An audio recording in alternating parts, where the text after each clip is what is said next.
Takkanlah Menteri KPKT pada ketika itu Zuraidah Kamarudin langsung tak tahu.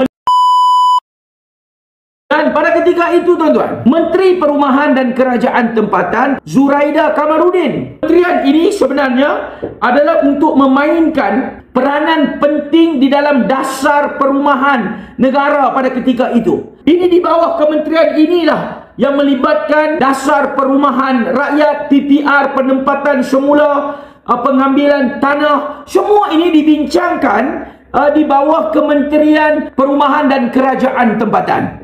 Takkan nak melibat pengambilan tanah itu, nak melibatkan penempatan semula pada ketika itu, takkanlah menteri yang memang kuasa, bidang kuasa kementerian dia menguruskan penempatan semula perumahan ini, dia boleh tak tahu pada ketika itu.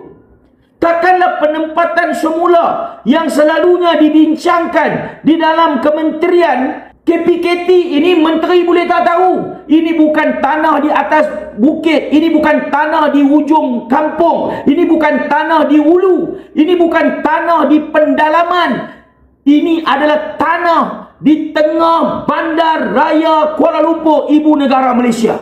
Takkanlah Menteri KPKT pada ketika itu Zuraidah Kamarudin langsung tak tahu melibatkan isu nak ambil perumahan ini dan nak buat penempatan semula. Sebab apa saya bagi tahu KPKT ini kena tahu? Sebab ia melibatkan penempatan semula. Apabila melibatkan penempatan semula, ia akan diurus di bawah dibincang, di bawah Kementerian KPKT. Ini adalah satu tindakan yang cukup zalim, melibatkan pengambilan tanah di kampung Sungai Baru. Dan sebab itu saya sendiri turun 9, 10, 11. Saya turun bermalam di kampung Sungai Baru. Sebab bagi saya ini adalah tindakan yang zalim, yang menzalimi rakyat negara kita. Mereka dirampas rumah mereka, rampas tanah mereka. Mereka akan dihalau, diusir daripada tanah mereka sendiri, tuan-tuan. Sebab itu tindakan ini adalah tindakan yang zalim.